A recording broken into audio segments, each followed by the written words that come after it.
Today I'm going to be putting all of your favorite indie animated shows on a tier list and tell them why they belong where I put them. Stick around for the end of the video because I'm going to be getting to all the shows that you most likely care about the most. We're starting off with one of Glitch Productions' earliest indie animated TV shows, Meta Runners. Now this is ranked pretty low on the list due to one, its writing not exactly being the best. Although it isn't the worst writing I have ever seen, it does feel a little bit bland, although not nearly cliche. It's on the very borderline story arcs or traits that I see in a lot of different shows. Overall, not exactly being the worst, but out of all the shows I'm ranking in this video, it is definitely the worst out of these. Next up is Has Been Hotel, and I have two things to say. One, this is my opinion. It does not have to be your opinion. You don't need to agree with it. I would just like to keep my address private information. Please do not overreact or hate or anything. This is just my opinion. Two, the reason why I rank this so lowly is because although it is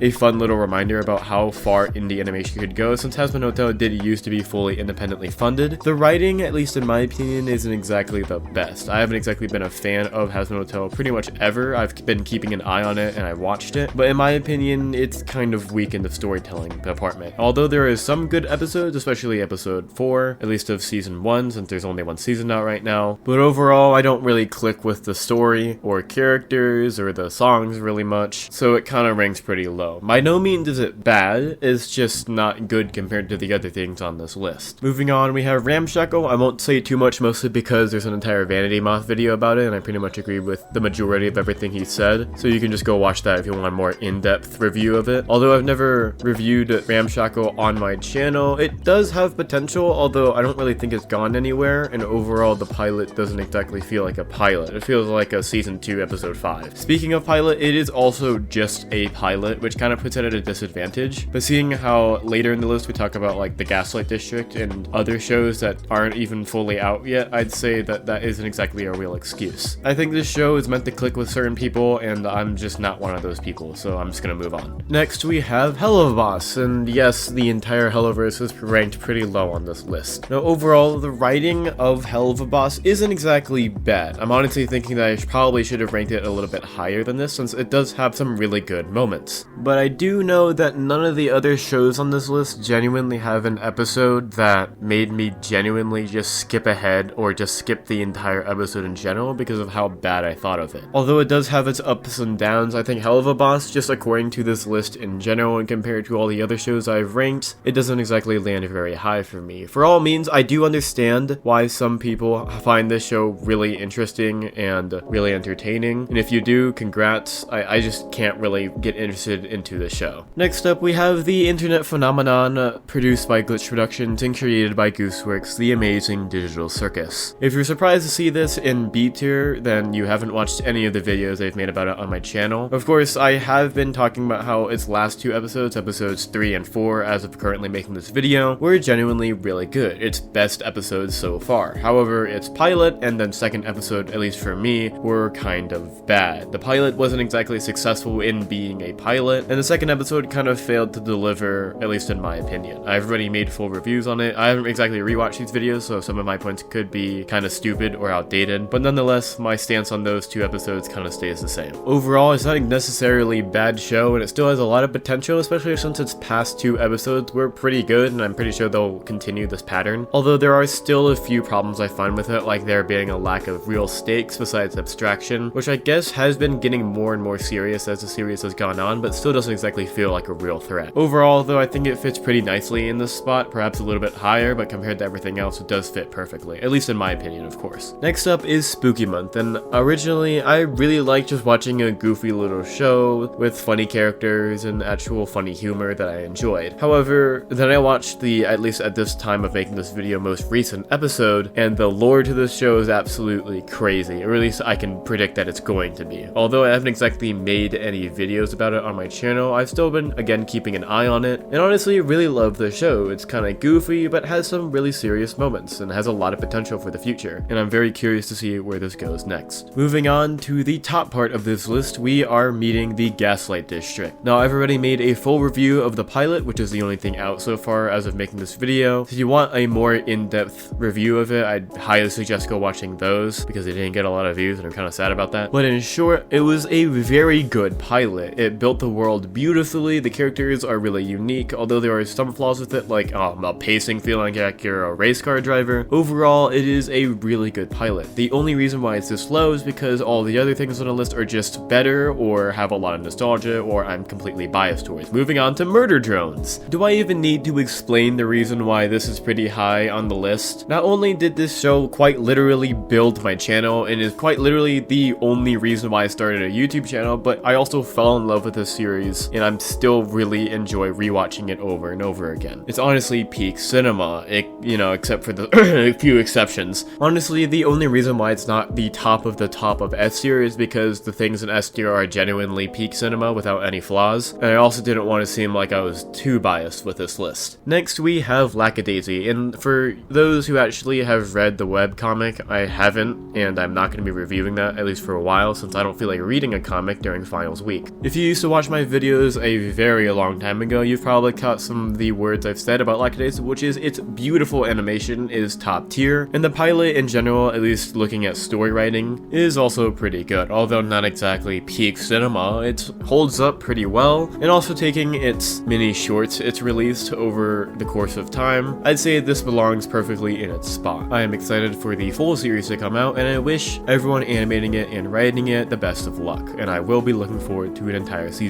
Next up, we have another Liam Vickers project, Cliffside. Although just being a relatively short mini pilot, this show shows a lot of potential, especially with all the concept art Liam Vickers has made of it over the course of time. The humor I find is pretty good, the animation is also amazing, especially for I think only being animated by Liam Vickers himself, correct me if I'm wrong. Honestly, I think this show would be a perfect series if continued, which is a pretty good chance of happening. Go watch my previous video, and I really hope this does happen, almost as much as I hope we get a part 4 of Internetian Cube, the next thing on our list, and that's higher than Cliffside. Internetian Cube, the show that ends off our A part of the tier list. This show was absolutely amazing, and I cannot wait, at least I am praying, that Liam Vickers continues it, or remakes it, or whatever. Honestly, I would prefer if he were to remake it, fully colored and fully animated, although if he continued with storyboards, I would not be complaining. This show's writing and world building was very rich. I feel like it's one of the best works Liam Vickers has produced, second only to a few of his projects he made back in his Storytime channel days. And again, I am praying that he continues the series. This genuinely has so much potential, and I would love to see it turned into a fully animated season. And that's everything for this video. Alright, I forgot to talk about peak cinema. Now, just for the sake of your time, I'm going to be lumping these two shows together. I do plan on making a full review of each of these, being animator versus animation and animation versus Minecraft. Try saying that 10 times. But the storytelling is so good, especially since there is zero dialogue, zero facial expressions, at least mostly, and they're all stick figures. Literally all of them. Every single character except for Alan Becker himself and then Minecraft characters are stick figures. The character arcs are amazing to watch and so entertaining, and also sometimes heartbreaking, especially the main antagonist for animation versus Minecraft, or AVM for short. King Orange is probably one of my favorite characters, just purely based off his backstory, and also his ending, which I won't say what because I know half of you guys haven't watched that. And also the fight scenes are just top tier. They are amazing, and it's so cool to just watch them over and over and over again. I swear, I watched the final fight scene to season 1 of AVA, or animation versus animator, like multiple times, just for that one scene with Orange, and I again won't say what because that is a spoiler, but that's pretty much everything I have to say about this list. Again, this is just my opinion. Please do not take anything I say as an attack on anyone.